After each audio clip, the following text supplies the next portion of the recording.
شہاب صاحب آپ بتا رہے تھے کہ یہ گلوبل ڈیزائن کے اندر اور اب جس طرح الائنسز بدل رہے ہیں، پراکسی وارز کے سیناریو جو ہے وہ بدل رہے ہیں، یہ سچویشن بھی بدلتی ہوئی جو ہے آ رہی ہے۔ میں اسی کے مطابق جو ہے وہ میرا سوال ہے کہ آگے فیوچر آف گورننس سسٹمز جو ہے وہ کیا ہونی چاہیے؟ آپ سمجھتے ہیں کہ جو ہمارے ٹریڈیشنل جو جرگہ سسٹمز ہیں یا کوئی ایسے سسٹمز جس کے ذریعے جو ہے لوکل کانفلکٹس ہم کافی عرصے تک ریزالو کرتے ہوئے آ رہے ہیں، وہ ابھی بھی ان پہ انحصار جو ہے وہ کرنا چاہیے؟ ان کی کوئی افادیت ہے؟ افتخار بھائی، یہ مطالبہ ہمارا نہیں تھا۔ جب پشاور میں جرگہ ہو رہا تھا تو یہ سپاسنامے میں کسی نے لکھا ہوا تھا، ہمارا مطالبہ نہیں تھا، پورے صوبے کے لوگ اس میں شامل تھے۔ اور یہ سپاسنامے میں جرگہ کا جب مطالبہ کیا گیا تو پرائم منسٹر نے ان کو جواب بھی دیا کہ یہ تو ابھی آئینی ترمیم ہو چکا ہے 2/3 میجارٹی کے ساتھ، تو یہ تو ابھی ممکن نہیں۔ تو ایسے میں ایسے کنٹراورشل مسئلے کو چھیڑنا میرے خیال میں یہ ملک کے ساتھ بھی زیادتی ہے اور ہمارے ساتھ بھی زیادتی ہے، کیونکہ جو مطالبہ ہمارا ہے ہی نہیں۔ جب جرگہ کے ذریعے ہم کراچی میں مسئلے حل کر سکتے ہیں، اسلام آباد میں حل کر سکتے ہیں، تو باجوڑ میں تو کسی نے پابندی نہیں لگائی ہوئی۔ اور بڑے بڑے مسئلے جو ریفارمز کے بعد ابھی جرگوں سے حل ہوئے، آپ نے اس سے پہلے کبھی دیکھا ہی نہیں تھا، نہ آپ تصور کر سکتے ہیں۔ لیکن آپ اگر یہ چاہیں گے کہ یہ جو سابقہ فاٹا ہے اس کو ہم جرگہ سسٹم وہ مانگتے یا دے رہے ہیں یا آسانیاں پیدا ہوں گی، تو یہ ناممکن ہے۔ ابھی یہ ضلع ایسی ضلع ہے جس طرح پشاور کا ضلع ہے، جس طرح سوابی کا ضلع ہے، جس طرح مردان کا ہے، تو آپ اگر یہ جرگہ سسٹم لائیں گے، ایک تو آپ نے پہلے بھی یہ ٹرائی کی ہوئی تھی کہ آپ نے رواج ایکٹ ادھر لائے تھے، لیکن رواج ایکٹ کو سپریم کورٹ نے بیک جنبش قلم ختم کر دیا۔ ابھی آپ اس طرح کی پریکٹس کریں گے تو وہ بھی ممکن نہیں ہے، کیونکہ جو بھی آپ کہہ رہے ہیں کہ آئین اور قانون کے ساتھ وہ ٹسل آئے گا تو وہ جرگہ نہیں آئے گا، تو نہیں آئے گا۔ تو اس طرح تو پہلے میرے خیال میں اگر آپ نے انٹروڈیوس کرنا ہے تو آپ پورے پاکستان میں پنچایت سسٹم انٹروڈیوس کریں، تو وہی سسٹم پھر باجوڑ میں بھی انٹروڈیوس کریں۔ اگر یہ نہیں کر سکتے کہ آپ پشاور کے لیے الگ قانون بنائیں گے، آپ لاہور کے لیے اور قانون بنائیں گے، کراچی کے لیے الگ، تو یہ ریاست تو میرے خیال میں وہ پھر اتنا ڈیوائیڈ ہو جائے گا کہ ایک شہر میں ایک قانون ہوگا، دوسرے میں دوسرا قانون ہوگا، اور لوگوں کی منشا کے مطابق، تو یہ تو پھر ممکن ہی نہیں ہے۔ اچھا، بطور politician, not as some legal جو ہے پیرامیٹر سے نہیں پوچھ رہا، ایک politician, son of the soil, آپ علاقے سے ہیں، اگر تو ٹریڈیشنل سسٹمز جو ہے وہ ناکام ہو رہے ہیں، آلٹرنیٹ کیا ہے؟ پھر ایک کانفلکٹ ریزولوشن ہوگی کس طرح؟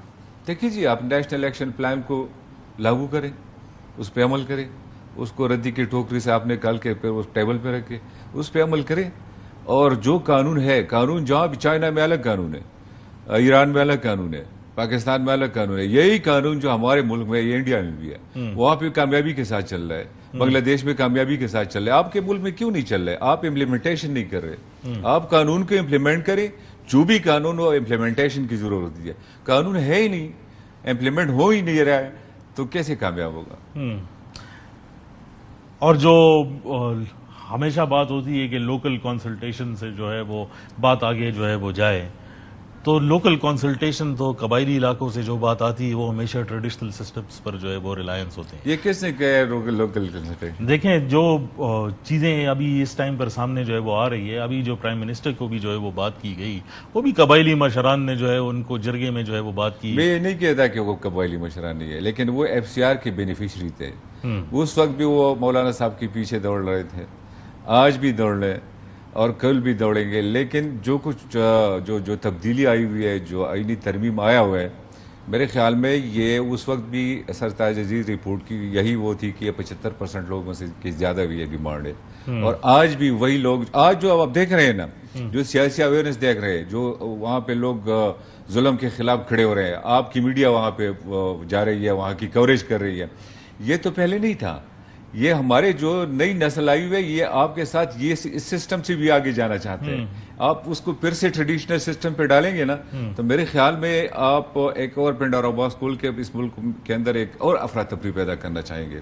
میرے خیال میں ان باتوں سے نکلانا چاہیے، سیدھی بات یہ ہے کہ آپ جو سرتاج عزیز کی رپورٹ ہے اس پہ عمل کریں، آپ فنڈز نکالیں۔ وہاں کے لوگوں پہ، وہاں پہ سڑک نہیں ہے، وہ جاتے چکدرہ کے آگے جا کے دیر میں کالجز ہے، وہاں پہ اسکول ہے، دیر ابھی بھی تقریباً 60s میں وہ مر ہو چکے ہیں، لیکن وہ ہم سے بہت آگے ہیں۔ تو ہمارے علاقے میں آج تک آپ ہمارے علاقے آئے ہوئے ہو, پوری سال عرضی تحصیل میں کوئی گرلز کالج نہیں ہے, کوئی بوائے کالج نہیں ہے.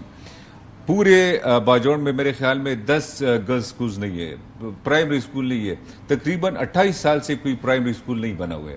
تو اب کیا سوچیں گے وہاں پہ لوگ, جو بچے جو بڑھ رہے ہیں وہ کیا پڑھیں گے, وہ ان سے کیا بنیں گے پھر.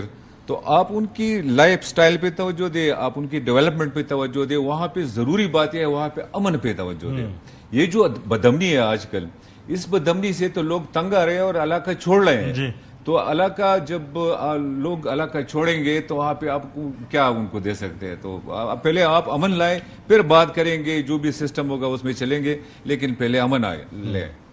ناظرین, شہاب الدین صاحب کی گفتگو جو ہے آپ نے سنی, بہت شکریہ شہاب الدین صاحب. بہت شکریہ. لیکن ایک بات تو بہت کلیئر ہے کہ جو ریفارمز ہو چکے ہیں, جو باتیں ہو چکی ہیں, اگر اسے واپس جو ہے وہ جایا جائے تو اس میں پرابلمز جو ہے وہ نظر آتی ہیں.